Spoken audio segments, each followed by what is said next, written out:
Amerika Serikat selalu menjadi tempat yang menyambut orang-orang dari seluruh dunia. Sebagian besar imigran telah menjadi bagian utama dari tenaga kerja AS. Beberapa bahkan telah menjadi ikon budaya dan superstar. Tetapi orang-orang ini juga dibutuhkan sebagai kambing hitam ketika keadaan mulai memburuk. Salah satu imigran generasi kedua adalah Juan Pablo Valdez, seorang anak laki-laki Meksiko-Amerika yang menggunakan nama singkatnya Juan. Dia bekerja sebagai juru masak di rantai makanan cepat saji bernama Liberty Burgers dan merupakan orang yang cukup riang gembira.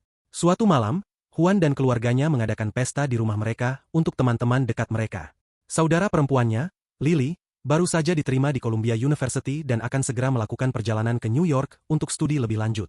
Semua yang hadir menikmati perayaan dan sangat bangga dengan pencapaiannya. Ibu sibuk terlibat dalam percakapan ceria sementara Lily menghibur para tamu dengan membuat origami keberuntungan. Tiba-tiba, beberapa petugas bersenjata dari Departemen Imigrasi AS masuk ke rumah. Tidak ada yang tahu apa yang terjadi, tetapi mereka menahan seluruh keluarga. Keesokan harinya, undang-undang kejam baru diterapkan di bawah kepemimpinan Gubernur Konservatif Finn Harper. Dia telah memveto kebijakan tanpa toleransi terhadap setiap imigran ilegal dan anak-anak mereka, bahkan mereka yang lahir dan dibesarkan di Amerika. Di bawah perintah baru ini, semua tersangka akan dipenjara tanpa pengadilan sementara anak-anak mereka akan dideportasi. Sampai tindakan selanjutnya diambil, mereka akan dipisahkan menjadi kelompok-kelompok dan ditahan di camp. Dengan demikian, Juan dipisahkan dari keluarganya dan dikirim untuk tinggal di ruang terbuka dengan sekelompok orang asing. Setelah 2 hari di camp, dia akhirnya melihat Lily tepat di luar camp. Dia mencoba memanggilnya tetapi dia dengan cepat dibawa pergi dengan bus. Pada hari keempat, Juan dan beberapa orang terpilih dibawa ke petugas imigrasi. Petugas itu menyarankan beberapa cara yang dapat mengembalikan keluarga mereka, tetapi sebagian besar termasuk menghabiskan banyak uang atau menyewa pengacara. Cara termudah adalah mengambil bagian dalam program layanan masyarakat. Orang-orang yang mendaftar akan dibawa ke panti jompo di mana mereka harus merawat pensiunan lanjut usia. Jika mereka menyelesaikan persyaratan layanan, keluarga mereka akan dibebaskan dan mereka dapat kembali ke kehidupan normal mereka. Selama proses seleksi, Juan berteman dengan sekelompok orang. Pertama adalah pria Hispanik kulit hitam bernama Big Mac. Dia seorang perayu wanita dan tidak terlalu peduli dengan program itu. Ada juga seorang gadis muda bernama Camila yang merupakan aktivis yang terkait dengan Partai Demokrat. Kemudian, ada pria paranoid bernama Chris yang berpikir mereka akan dibius dan dibunuh dalam program itu. Dan terakhir, mereka bergabung dengan gadis misterius asal Argentina bernama Micha. Tak lama setelah itu, kelompok itu dikirim ke panti jompo di mana mereka bertemu pendirinya, Eric Dane. Dia memberi mereka pidato singkat tentang program ini menjadi pengalaman belajar bagi banyak anak. Mereka kemudian diserahkan kepada petugas keamanan Cynthia dan James. Selama mereka tinggal di tempat itu, petugas-petugas ini akan mengurus semua kebutuhan mereka. Mereka akan memutuskan siapa yang boleh pergi lebih dulu dan siapa yang tidak. Para peserta juga dibuat memakai alat pelacak di kaki mereka yang akan melacak mereka setiap saat. Seluruh proses sangat mencurigakan tetapi para pendatang baru tidak terlalu memikirkannya. Setelah itu, mereka diberi tur ke seluruh tempat. Saat berjalan melalui taman, Juan bertatapan dengan seorang wanita tua bernama Greta. Dia memiliki ekspresi aneh di wajahnya dan menatapnya tanpa memutuskan kontak mata. Kemudian, mereka dibawa ke area lounge dan ditinggalkan untuk menghibur para tamu lanjut usia. Para pemuda dapat berbicara dengan mereka, membacakan buku untuk mereka, bermain catur, dan sebagainya. Tujuan utama mereka adalah memastikan para tamu tidak berkeliaran karena semuanya menderita demensia. Saat istirahat makan siang, Juan dan kelompoknya duduk bersama untuk makan. Rasa meatloaf-nya menjijikkan yang semakin mematahkan semangat mereka karena mereka harus memakannya setiap hari mulai sekarang. Chris menolak makan atau minum apapun, mengklaim bahwa pemerintah telah mencampurkan sesuatu ke dalam makanan mereka. Dia hanya menggunakan inhalernya sepanjang waktu makan sementara yang lain melahap apapun yang diberikan kepada mereka.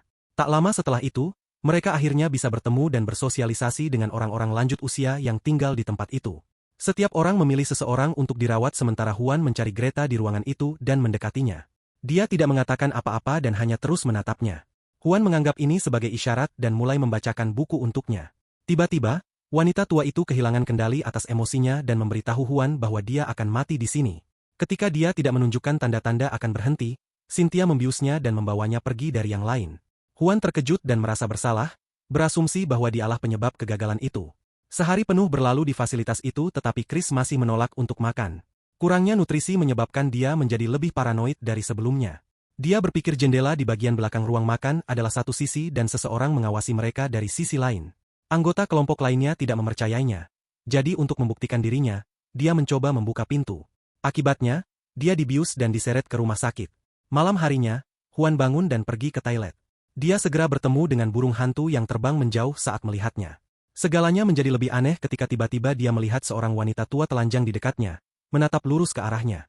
Dia berteriak, "Virgil akan membebaskanmu," dan menyerangnya. Juan membeku kaget sampai keamanan tiba dan membawa wanita itu pergi. Keesokan harinya, para pemuda dibangunkan lebih awal untuk bekerja. Petugas keamanan, James, memanggil Juan dengan cercaan rasis yang menyebabkan sedikit pertengkaran di antara keduanya. Saat mereka merawat seorang pria tua, Juan diserang sekali lagi. Anak malang itu jatuh dan pingsan. Dia kembali sadar di sore hari di rumah sakit. Yang mengejutkannya, Lily juga ada di ruangan itu di sampingnya. Dia mengungkapkan bahwa dia telah bersamanya selama ini dan memintanya untuk melihat lebih keras. Tetapi kemudian Juan tiba-tiba bangun, menyadari apa yang dilihatnya hanyalah mimpi. Sementara itu, Chris masih belum kembali sejak dia dibius terakhir kali. Para pemuda bertanya kepada Cynthia tentang hal itu dan dia mengungkapkan bahwa dia dikirim kembali ke pusat penahanan karena tidak patuh. Setelah dia pergi, Big Mac secara belak-belakan mengklaim bahwa dia berbohong. Dia menemukan inhaler Chris di lorong 1 jam yang lalu yang berarti dia masih di fasilitas itu. Jelas bahwa para pekerja menyembunyikan sesuatu dari mereka. Sore itu, Big Mac membawa Greta ke kamar temannya, Philip. Dia percaya bahwa menghabiskan waktu bersama akan menjadi pengalaman ikatan yang baik bagi dua orang tua. Namun, saat dia menyetel TV, sesuatu yang aneh terjadi pada Philip. Tulangnya mulai retak dan dia jatuh dari tempat tidur. Pria tua itu segera menjadi benar-benar di luar kendali dan bertindak seperti dia sedang kerasukan. Tubuhnya kejang-kejang, melipat ke posisi terbalik, dan dia akhirnya meninggal. Mark trauma dengan apa yang baru saja dia lihat. Tetapi kemudian, penyebab kematian dinyatakan gagal jantung. Di adegan berikutnya, Eric memanggil James dan Juan di halaman depan dan memperkenalkan mereka pada burung hantu peliharaannya, Virgil. Ini mengingatkan Juan pada malam pertama dia diserang, tetapi dia tidak terlalu memikirkannya. Eric percaya bahwa Juan bisa menjadi karyawan permanen seperti James dan ingin dia tetap dekat. Meskipun pemuda itu tidak bersedia berada di sini secara permanen, dia berpura-pura tertarik di depan yang lain. Sebelum pergi, Eric meminta kedua anak laki-laki itu untuk berpelukan karena dia tahu mereka tidak akur. Juan menurut, tetapi dia mengambil kesempatan ini dan mencuri sekumpulan kunci dari James. Malam itu, dia menggunakan salah satu kunci dari kumpulan itu untuk membuka kunci pelacak di kakinya. Dia kemudian pergi ke kamar Mark dan menemukannya menikmati hari perawatan diri dengan masker wajah dan musik. Mark menolak untuk keluar jadi Juan pindah ke kamar Camilla. Dia lebih dari senang ketika Juan melepaskan pelacaknya tetapi kemudian pergi untuk menikmati malam kebebasan sendirian. Akhirnya, satu-satunya teman yang bersedia bergabung dengan Juan adalah Micah. Mereka mencuri alkohol dan menikmatinya di dalam kolam fasilitas. Jelas bahwa Juan tertarik pada Micah dan dia juga menangkap isyarat itu. Mereka menggoda selama sekitar 1 jam sebelum berciuman dan pindah ke kamar tidurnya. Keesokan paginya, Juan bangun di kamarnya, hanya untuk menemukan seorang wanita tua di sampingnya di tempat tidur. Dia panik tetapi segera diberitahu bahwa wanita itu naik ke tempat tidur secara acak karena demensia. Kemudian, Juan bertemu dengan Mark dan memberitahunya tentang peristiwa malam sebelumnya. Tetapi di tengah cerita, dia menemukan bahwa dia tidak ingat apa yang terjadi ketika dia di tempat tidur. Saat dia mencoba mengingat insiden itu, dia melihat Greta bermain dengan origami peramal nasib. Ini mengingatkannya pada saudara perempuannya yang sering membuat hal yang sama untuk sepupu mereka. Juan bertanya kepada wanita itu apakah seseorang memberikannya kepadanya, tetapi tidak mendapat jawaban.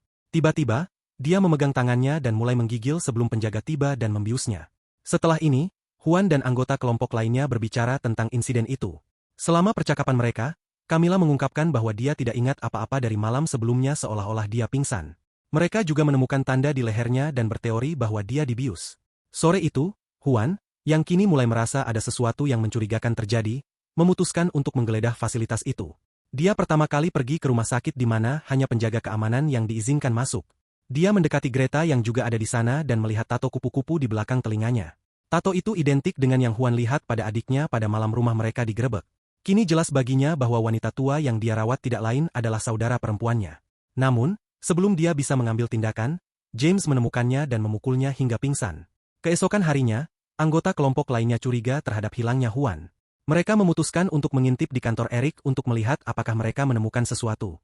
Micah dan Mark masuk ke dalam sementara Camilla tetap di luar untuk mengawasi James.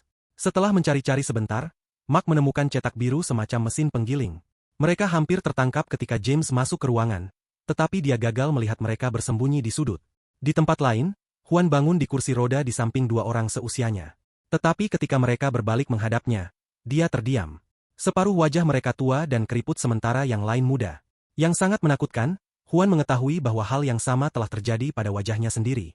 Dia perlahan mulai mengerti apa yang terjadi di fasilitas itu. Dalam keberuntungan yang tak terduga, kesempatan untuk melarikan diri muncul tak lama kemudian.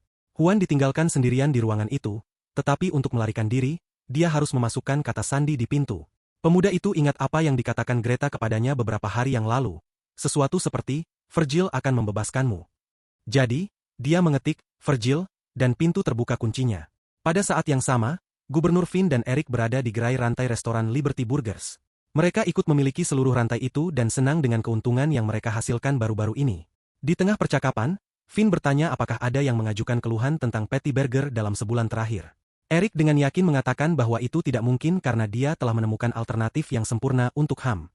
Kembali di panti jompo, Huan memasuki ruangan yang tampaknya merupakan unit produksi. Tetapi apa yang dia temukan mengejutkannya. Ada beberapa mayat manusia dalam kantong resleting. Kemudian terungkap bahwa Eric menggunakan daging dan tulang manusia untuk membuat patty burger karena daging asli terlalu mahal. Mereka menggunakan tubuh para imigran muda pengungsi untuk membuat daging komersial.